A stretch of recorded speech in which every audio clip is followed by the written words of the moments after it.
And before I get too far, I want to say it is wonderful to have Father Knies with us.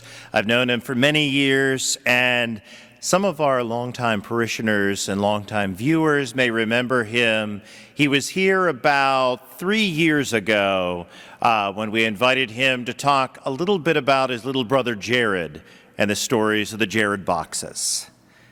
But as I hear this gospel, it reminds me of a time in seminary when one of our seminary rector's favorite lines was, "Men, it is good to read old books." And he would tell us it was good to read old books because he said every age of the world has its own assumptions, its own prejudices, its own strengths, and its own blind spots.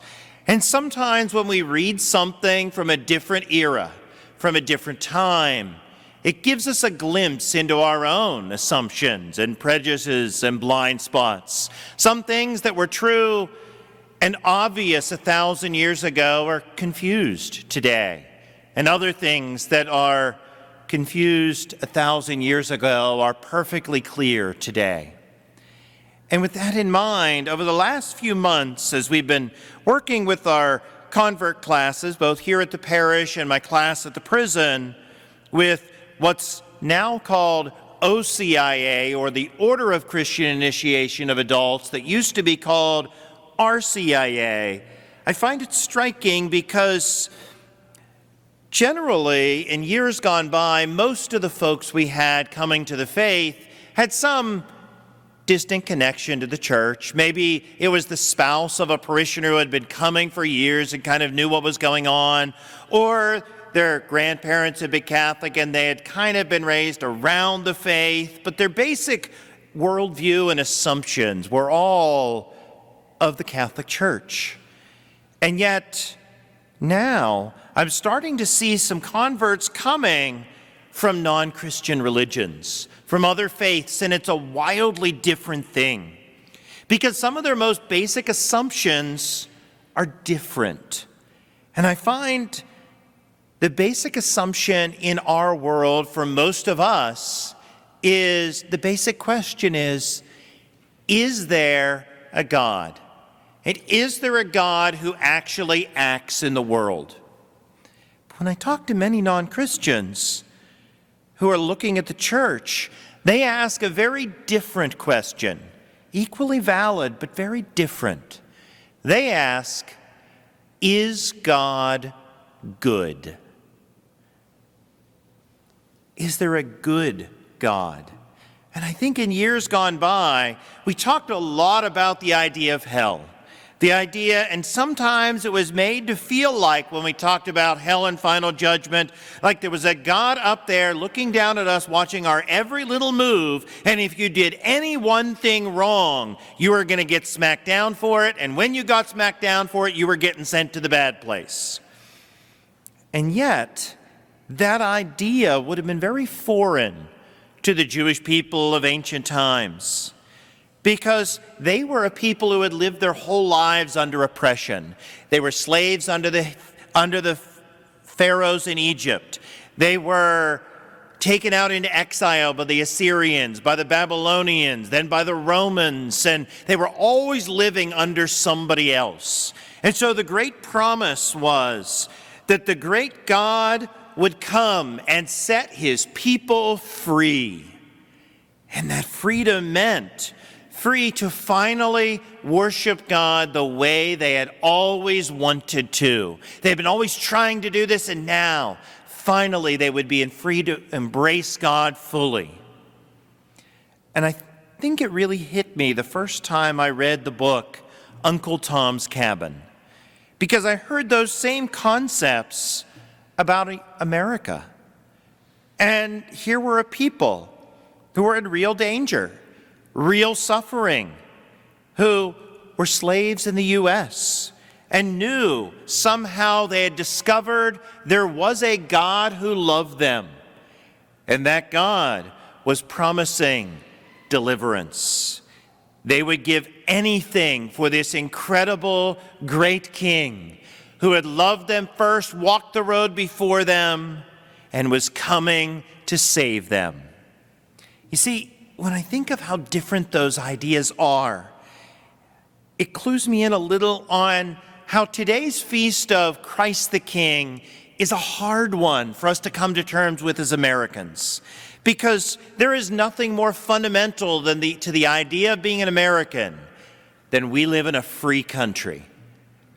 And when we live in a free country, we're free to do what I want, free to make my own decisions. We live in a country whose cry for independence was no taxation without representation, who rejected the rule of a foreign king and said we would have no more kings.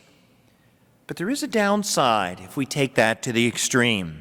You see, if we want complete and total freedom to do anything I want, to do whatever I want, and I'm not going to listen to anybody and nobody is going to tell me what to do, well, I can do that.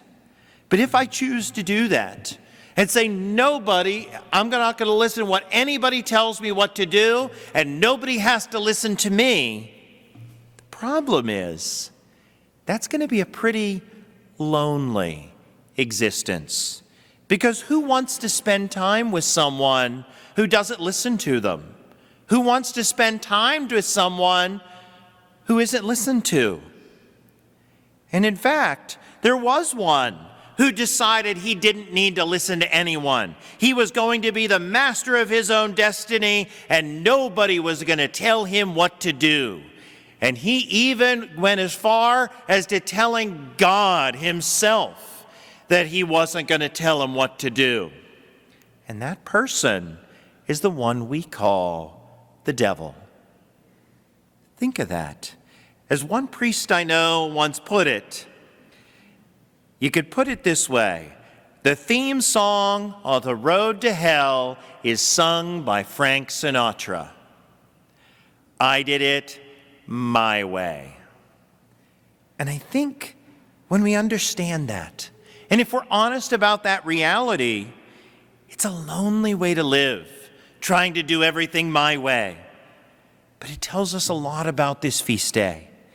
Because as I was teaching those OCIA classes along with our other teachers, one of the themes that really hit me this year as we were working through our program was that if God really is a God of love, if God is love, then that means everything in our faith comes down to relationships. Our relationship with God, our relationships with each other, our relationship with ourselves. And in every relationship, there has to be some give and take. In every relationship, we do things for the person we care about. We sacrifice, in many ways, our own wants and desires for the other. Think about it this way. If a parent would see their kid in danger, they were about to pull something on their head, they're about to run out in front of a car, something's about to happen, does that parent think to themselves, well, you know, I'm going to get old someday and I'm going to need somebody to take care of me. So I had better make sure I take care of this little kid so that someday they'll be able to grow up and take care of me, because fair is fair, right? Is that how a parent thinks? Of course not. What does a parent do? They love their kid, and they see their kid, and they don't want harm to come to their kid, so they run out to protect them. Why? Not because they're going to get something out of it, but because they love them, because they care about them. And when they see the person that they love is in danger, they'd risk anything for them. When they look at their child, they want to, more than anything, see their child successful and happy and joyful and to make a good go of life. And so they're willing to sacrifice for those things to happen. The same's true in another way in our workplaces. If I have somebody who always wants things done exactly their way and never bends and never listens to anybody, no matter when anybody tells them what to do or tells them how it works or tries to explain something to them, and they say, no, I know how to do this, don't tell me what to do, and I'm not going to listen to nobody. Who wants to work with that person? How do we work with that person? We can't. But on the other hand, if we both know we have the same goals in mind and we're working toward the same end, can we look at that other person who had a completely different way of looking at something and appreciate them and realize they had a totally different way of getting there, but, maybe they have something of value to offer here. And now we can have relationship. Because relationships mean we find ourselves bound by someone and something outside of ourselves. In a family, we find ourselves not able to do whatever we want because we look at the other and we see the needs of the other, and we need to care about the needs of the other. A parent loves their child and wants to sacrifice for them. A child loves their parents and realize they want to listen and learn and try and figure things out because they know their parents love them. And in any relationship, it begins by recognizing because I am in relationship, I am no longer the most important person in the room. That other person is. And I have to stop and be willing to listen, be willing to adapt and change because I really do love that other person. And so when it comes to our faith, we are adopted into a supernatural family of faith with Christ as the head. And that means I'm no longer the only one that matters, and I don't always get to be the decision maker because I'm part of something bigger than myself. And if we're honest, that one is really, really hard for us specifically as Americans. Because darn it, we like our freedom. Darn it, we like our self-determination. Darn it, we don't want anybody to tell us what to do. And yet, if we're willing to set that aside for a moment, we can say, I want to instead be part of that number, to be part of the great multitude when the saints come marching in, and to recognize by giving up a little bit of that self-determination, I can enter into relationship and be a part of a family of faith, to be a part of, to be loved and to love the one that St. Paul says is the image of the unseen God, the firstborn of all creation, the one through whom and in whom all things were made on heaven and on earth, that we get to be loved by the Creator of all. And to love the Creator of all is worth more than all the sacrifices we could ever make in the world. And that was the promise that kept the Jewish people going through the exile, through all those times when they felt lost and alone, because they knew there was a great, great King and God looking out for them, the mighty King ready to save. And he was coming to save his people. It was the same promise that kept so many of the martyrs going when they knew the whole world was against them. And it's the promise that we know that when our mighty King returns, he really will save the world. And when I think of that in our first reading, the people loved King David because he was the one that called the people together. He was the one that challenged them and called them to greatness. And through his help, secured the kingdom so that they could survive into the future as a nation. They wanted to stand together as a people, and the only way they could was to follow the king that they loved. It's the same story in another way that we hear in the crucifixion, because we hear all of these people who looked at Christ and rejected relationship with him, mocked him. The rulers sneered and said, he saved others, let him save himself. The soldiers jeered at him. If you are the king of the Jews, save yourself. Even the other thief on the cross said, are you not the Christ? Save yourself and us.